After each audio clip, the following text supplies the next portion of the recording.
Air India is currently the biggest player when it comes to air travel between India and the UK.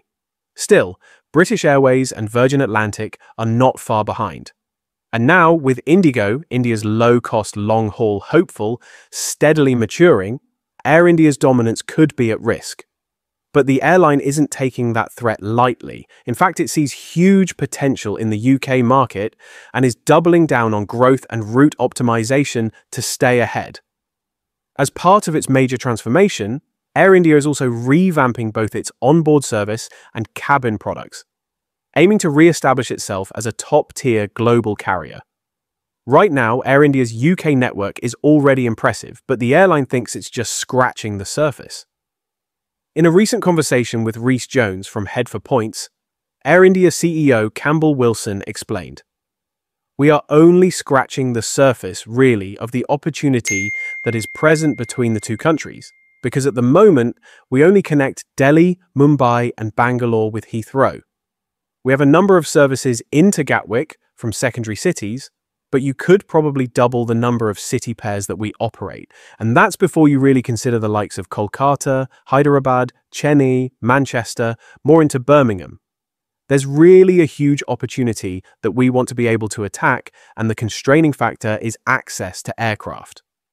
Currently, Air India's London Heathrow routes focus on the highest demand cities, Delhi, Mumbai, and Bangalore, thanks to LHR's premium reputation and central location. But Heathrow's limited slot availability has pushed Air India to serve secondary cities through London Gatwick instead.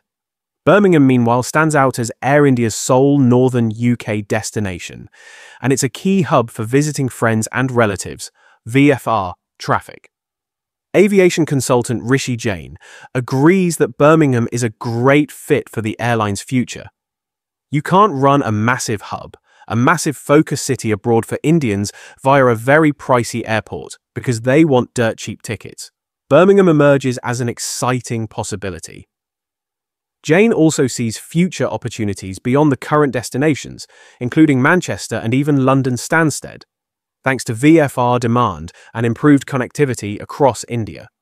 Around the UK, you could actually run non-stop flights to India thanks to VFR traffic from London, Heathrow, London Gatwick, London Stansted, Birmingham and Manchester, because you've got the onward connections now on Indian carriers into Asia. According to Jane, Air India's relatively low operating costs, especially compared to big Gulf carriers, could help make these routes viable, even for lesser-known airports. "Indian airlines are cheap. We have a cheaper cost base over the Gulf carriers in terms of wages. Indian carriers could harness the VFR to their advantage and launch I actually would even envisage, in about 5 years' time, you're going to be talking about Nottingham East Midlands Airport, having a non-stop flight to India."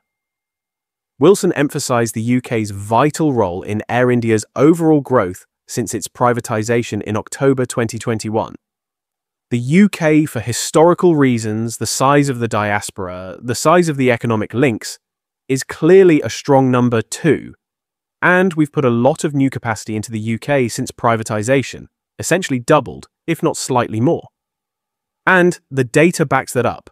Cirium's schedule figures show that flights between India and the UK are up 90% since 2019, and available seats have grown by 105%. That expansion has paid off. Several routes have impressive load factors, like Cochin Gatwick and Amritsar Gatwick, both sitting at 92%. Others, like Goa Gatwick and Bangalore Gatwick, are not far behind. Although Cochin Gatwick was suspended in March 2025 due to high per-trip costs, most of the other routes are performing well. Looking ahead to this summer, Air India is adding even more capacity across its network. Flights between Delhi and London Heathrow are getting a boost, increasing from 21 to 24 weekly services, operated by a mix of Airbus A350-900s and Boeing 787-9s. Over in Birmingham, the Amritsar connection will rise to 4 flights a week, all on the Boeing 787-8. The Amritsar Gatwick route is also climbing to 4 weekly services, again with the 787-8. And out of Ahmedabad, Air India will now operate 5 flights a week to London Gatwick, following the addition of 2 more weekly frequencies. also using the 787-8. Still, growth depends on Air India getting more aircraft, a challenge that could give rivals time to expand.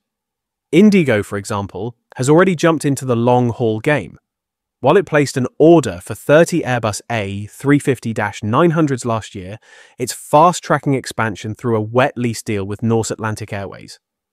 Starting in July, IndiGo will fly from Delhi to Amsterdam and Manchester 3 times per week. According to Jane, this is a clever and potentially profitable move. They'll make a lot of money, they've got a very good cost base, and they've got a very loyal flying market.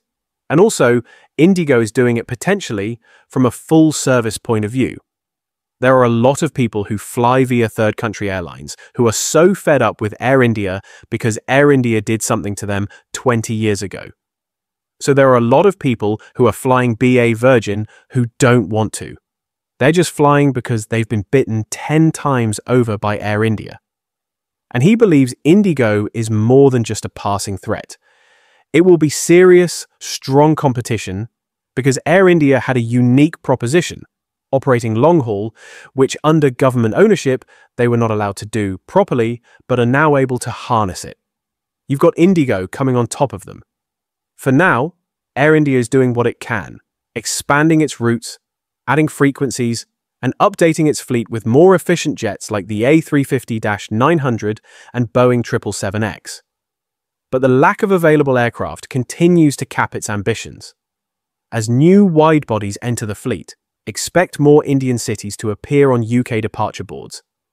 And maybe even some surprising ones like Nottingham East Midlands. The race for long-haul dominance from India to the UK is definitely heating up. Stay ahead in the skies, subscribe for more aviation updates, airline news, and deep dives into the future of flying in style.